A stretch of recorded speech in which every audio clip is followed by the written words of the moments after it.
Alright guys, welcome back to some more of the Great Ace Attorney 2. And we're still in the middle of Natsume's trial, hopefully trying to get him the permanent clearing of his name yet. So I hope you all continue to enjoy watching, and let's see this through. Alright guys, and we are back. Are they tasty then? Gas pipes? Is that what he's saying? Or is the gentleman suggesting that the poor man was so desperately hungry he tried to fill his belly with gas?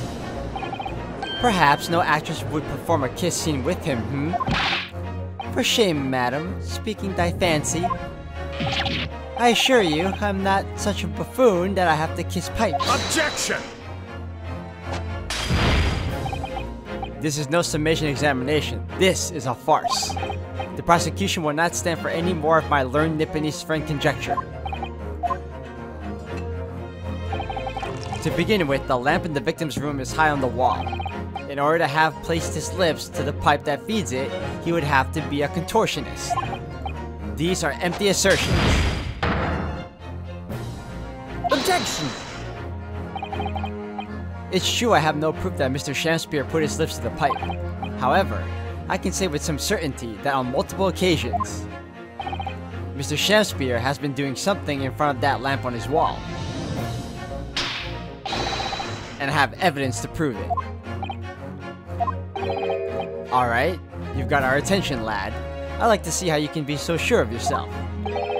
So would I. Let's see this evidence then. Now that I've got the jury's ear, I need to make this opportunity count. This is the proof that time and again Mr. Shamspeare stood in front of his gas lamp. Let's find it right now. There you go, handprints on the wall. Take that! What the? These are... Wait, what are they called? Yes, skin prints. They were found at the scene. Skin prints, counsel? I've never heard of such things. The Justice Ministry is currently assessing whether or not to permit fingerprints as evidence in court, however. My lord, this is an exciting new forensic technique developed by the great detective, Mr. Herlock Sholmes. It reveals all of the places that Mr. Shamspeare touched in his room. I've never seen anything like it. I mean, that's black magic, isn't it? Well, if anyone could invent something like this, it's that great Sholmes fellow, that's for sure. I agree. This month's edition of Engineering Thumbs was quite fascinating. We found skin prints in many places that you would expect, on the table, on the costumes. However, Mr. Shamspeare also appears to have been touching some very unexpected places in his room. For example, here. Around the hanging picture there, indeed, multiple handprints appear to be visible. Well, I wonder, could he have been appreciating the artwork perhaps? At first, my colleagues and I thought the same. However, imagine standing with your hands where those prints are and you would find yourself directly in front of... Ah! I don't believe it! The gas lamp. Though the reason why isn't immediately obvious, it's clear that Mr. Shamspeare has regularly been standing with his hands to the wall in front of that lamp. Right, what have you been up to, you nut? I'd ask the court to recall juror number 4's earlier statement. Me? What did I say? You said the following, you said that blowing into a gas pipe would make the lights in the entire building flicker. And now, if you recall juror number 3's statement... What, me now? When the gas worker who visited his home blew with too much force into the pipe, it caused all the lights in the gas stove to go out, and gas to start leaking into the rooms. Obviously, that incident was an accident. However, the simple fact is...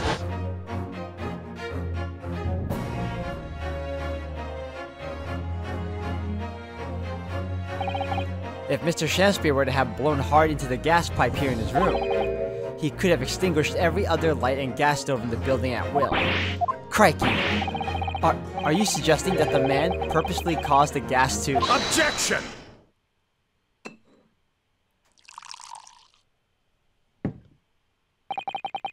Whilst I acknowledge that the prosecution is required to remain silent during a summation examination, I must toast my learned friend's utter disregard for the letter of the law. What is the meaning of this, Lord Van Zieks? This curious photograph, or whatever it is, presented by the defense, the so-called skin prints. Clearly, that cannot be accepted as any form of usable evidence in this case. But it's an exciting new forensic technique developed by a great detective. It's nothing. A mere toy developed by an amateur sleuth with too much time on his hands. Certainly, even research of this nature by the esteemed Mr. Sholmes cannot be recognized by the court as formal evidence. Hold it! But... Please, my lord, if I may. Mr. Sato. It was not the defense's intention to submit the skin prints as formal evidence. We merely wish to present the results of the great detective's investigation of the scene, as a tool by which to explain a possibility to the ladies and gentlemen of the jury. And, if the trial were to come to an end now, we should never learn the truth behind the mysterious handprints that everyone has now seen. I don't believe we can allow that to happen, and I'm sure the jurors would agree.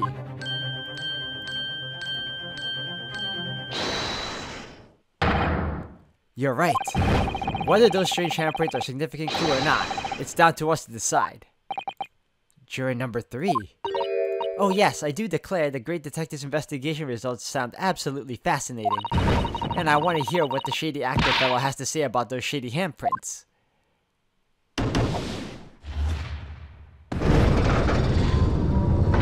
Alright, that's a little better. What's the matter with you two? That was foolhardy. Well, I did say it, didn't I? And I don't like to break a promise. No, wait! You heard his... No, we evened up. Oh, no, we didn't. We're a little over. Oh, yes. Oh, well done, Mr. Naruhodo. It's just one more juror changes his or her mind. If just, sorry. Mr. Natsume's trial will have to continue. Thank you, Mr. Sato, but I couldn't have done it without you. Oh no, it was you who identified the clue after all. This is very much your success. Why, Mr. Shamspear, you seem to be losing your composure. Just one more juror, Mr. Naruhodo. You can do it. Very well. Continue, counsel. I'm a man of logic, me, and having considered all the evidence, the defendant must logically be guilty. I want to press that, sir. Hold it! All the evidence, you say? That's right. And there's no room for doubt. It's all pointing at the Japanese man with the big mustache. Says the Englishman with the bigger mustache. But the defense just demonstrated another possible explanation for the events of the night in question. What do you make of that? What, your so-called skin prints? It's an exciting new forensic investigation technique developed by the great detective himself. The numerous handprints in the wall are clearly out of the ordinary. And if Mr. Shamspear had indeed put his mouth to the gas pipe in the night in question, it can't be denied that there's a possibility that that's where the poison was. Well, yes, I won't deny that it's playing on my mind. But as the prosecution rightly says, we should pay no heed to the unacceptable forms of evidence. And besides, yes, even if the fellow has been up to some mischief with the gas pipe dozens of times before, it doesn't mean he got up to the same shenanigans in the night in question, does it? Oh? If you can't make your case better than that, I'm afraid I can't change my stance. You do make a very valid point, sir. What? That's true. Perhaps I was a little hasty. No, wait.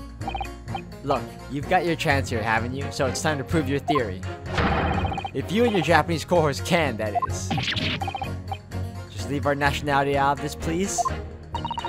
Mr. Naruhodo, if we can't substantiate our position, I'm afraid that the jurors that changed their minds before may very well change them back. What can I do? Is there any more proof I can give here?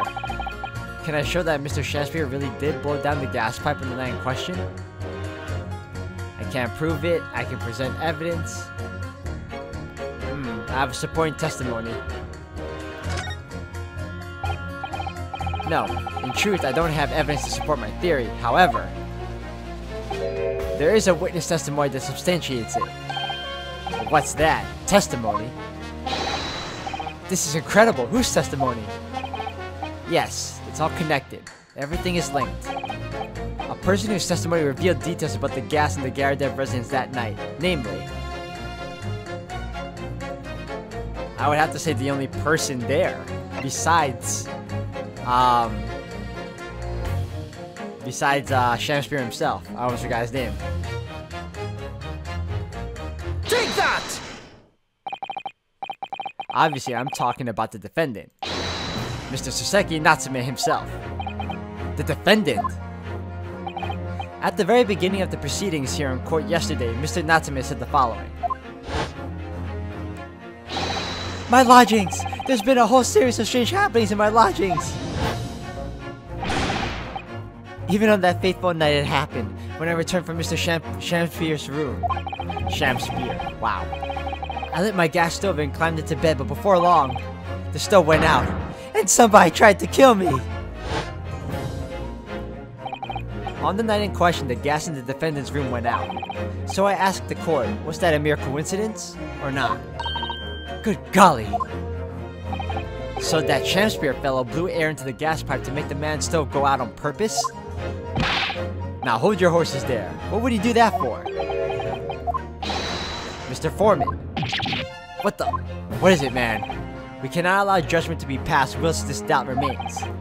It's true that I don't have conclusive evidence yet. However, you must surely agree that there is more to this case than meets the eye. Ugh.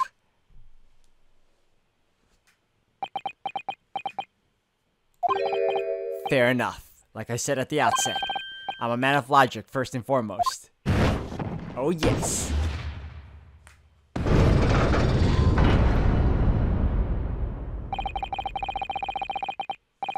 That's 4 jurors leaning towards not guilty, my lord. We've overturned the decision.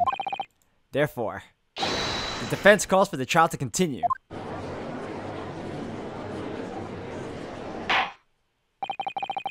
As the defense has rightfully indicated, the summation examination has concluded with a majority of jurors altering their decisions. 2 jury members now call guilty, 4 now call not guilty. Therefore, the jury's opinion is conflicted and, in accordance with the law of this land, I hereby order the continuation of this trial. Boom, baby. We got this. Mr. William Shamspear. My lord, how can thy humble Shamspear serve thee? What say you in response to the various revelations made during the summation examination? So God mend me, I do solemnly swear. I recall aught of either the lamp or the pipe. But your handprints have made a tidy mess all over the wall there. How do you explain that, huh? I am done with this. The dignity of this great courtroom has been sullied enough already. Juror number 5. Who? Me? As I went to some pains to point out already, a print from the self-professed detective's toy has no place in a British court of law. As such, whether or not this man did indeed stand before the gas lamp with his hands against the wall remains at this time unestablished conjecture. You would all do well to remember that. Objection! But the prosecution must concede that it would be extremely simple to verify. Just order the mouth of the gas pipe feeding that lamp in Mr. Shamspear's room to be examined. If there are traces of poison there... Objection! What appears to be extremely simple is my Nipponese friend's mind. You will recall that in order to check for the presence of poison in the tea, some remnants of tea were required. Yes. Therefore, it shouldn't be beyond your wit to imagine that even if poison were to have been spread on the pipe, it would have completely evaporated by now, making any analysis impossible. I didn't think of that. In any case, counsel, I fail to see what could possibly have motivated the man to do as you described. Why on earth would this fella have wanted to blow air into the gas pipework where he lived? There's only one possibility that I can think of, and that is to use the leaking gas to commit murder.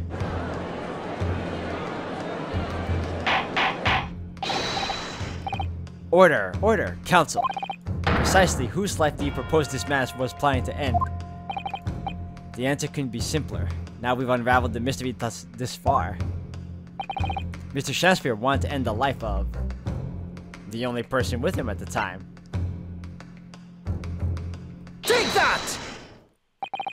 If the gas lamp were to go out, it would be noticed immediately, of course.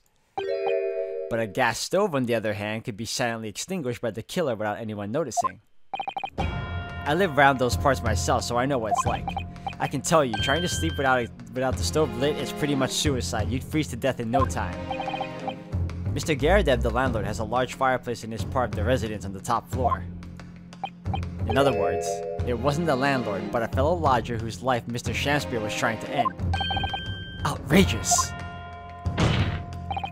I'm talking, of course, about the defendant.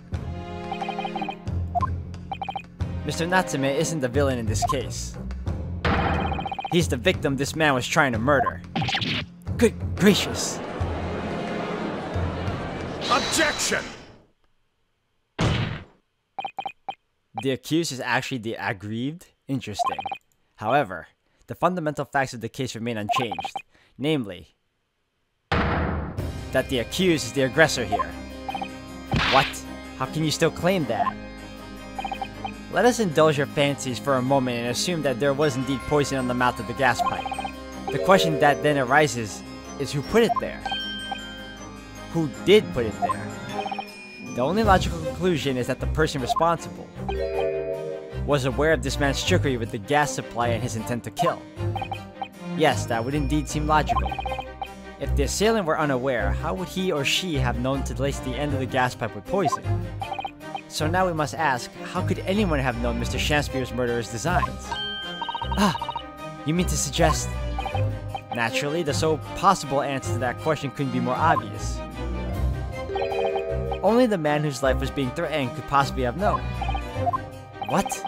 In other words, the person who put the poison in the gas pipe in what was a clear retaliatory attack, I said that right the first time, can only have been the accused, Mr. Soseki Natsume.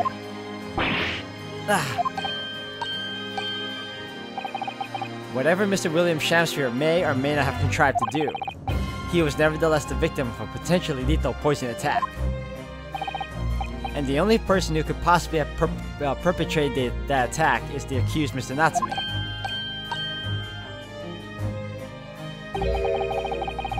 The defense's counsel's theorizing has failed to avert suspicion from the accused. Far from it. In fact, now that a clear motive for the poisoning has been successfully established, that suspicion is greater than ever. Would you not agree, my Nipponese friend?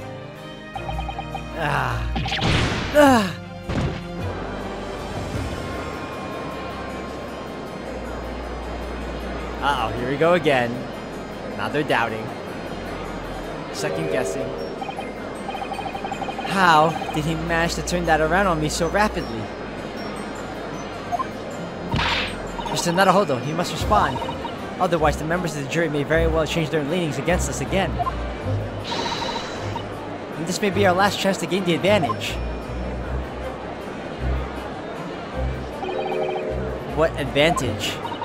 Well, it would seem that somebody put poison in the gas pipe in Mr. Shamspeare's room. So we must name that person now and absolve Mr. Natsume of guilt. You mean, name the true culprit? I know it might sound impossible, but if we fail to do that, I have no doubt that Mr. Natsume's fate will be sealed once and for all. As it happens, one possible culprit does come to mind. The evidence, the poison, it's all pointing to a particular person now. The prosecution calls for the jury to consider their leanings again. I trust you'll make the correct choice this time, Mr. Foreman. What? Oh, don't you worry. Objection! We know.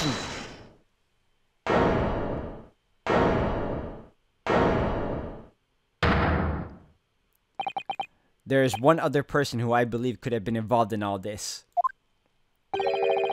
The true culprit of this crime. The true culprit? A term found only in second-rate novels featuring third-rate great detectives, my Nipponese friend. But why not? This farce has gone on for so long already, I see no reason to cut it short before its disappointing climax. Thank you. Tell us, my learned Nipponese friend, what is your latest theory? Who is the so-called true culprit of this crime? There was one other person with poison. I'm going for it. Let's do it. Take that! The name of the person responsible for the poison that afflicted Mr. Shamspeare is, I believe, Miss Olive Green. Miss Olive Green? Miss Olive Green? I do feel as though I've heard that name in recent past, Counsel, but I don't recall where. Miss Olive Green, the woman from 6 days ago?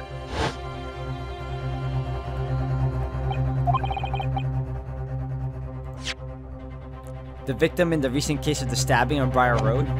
An incident for which Mr. Natsume was arrested, I hasten to add. Oh, of course, yes, Miss Green. She was left comatose for some 3 days, I believe, but I hear she regained consciousness 2 days ago. And I hardly need remind the court that Mr. Shakespeare's poisoning took place 3 days ago. Given that the woman was laying comatose in a hospital bed at the time, she appears to have a rather fine alibi. True, on the night that the incident occurred, Miss Green was in a hospital unconscious. So on the face of it, it would seem that she couldn't possibly be responsible, but still. My colleagues and I visited Miss Green in the hospital yesterday, and we found her to be in possession of a bottle of poison. Good gracious, she had poison? And there's another fact that links Miss Green to this case as well. The defense requests that she be brought to the witness stand in order to explain the details to the court. Tell me, Mr. Shakespeare.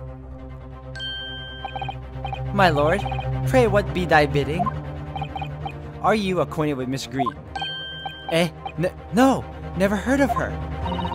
Judging by the look of Mr. Shakespeare's face, I think perhaps he genuinely doesn't know her, at least not by name. As the voice of Her Majesty's prosecution here, I adhere to my word. We will see my Lord Nipponese friend's farce through to its conclusion. I appreciate that. The prosecution requests a short recess, my lord, in order to subpoena the witness and bring her here. Yes, Miss Olive Green. Indeed, my lord. 1 hour should be sufficient. Very well, I grant the request. Excellent, I hope. The defense has made a most extraordinary accusation, I must say. But at the present time, I feel the prosecution's argument remains largely uncontested. Accordingly, I'm afraid the defendant and his culpability remain the sole subject of this court's attention. Thank you, counsels. We reconvene in 1 hour. Court is adjourned.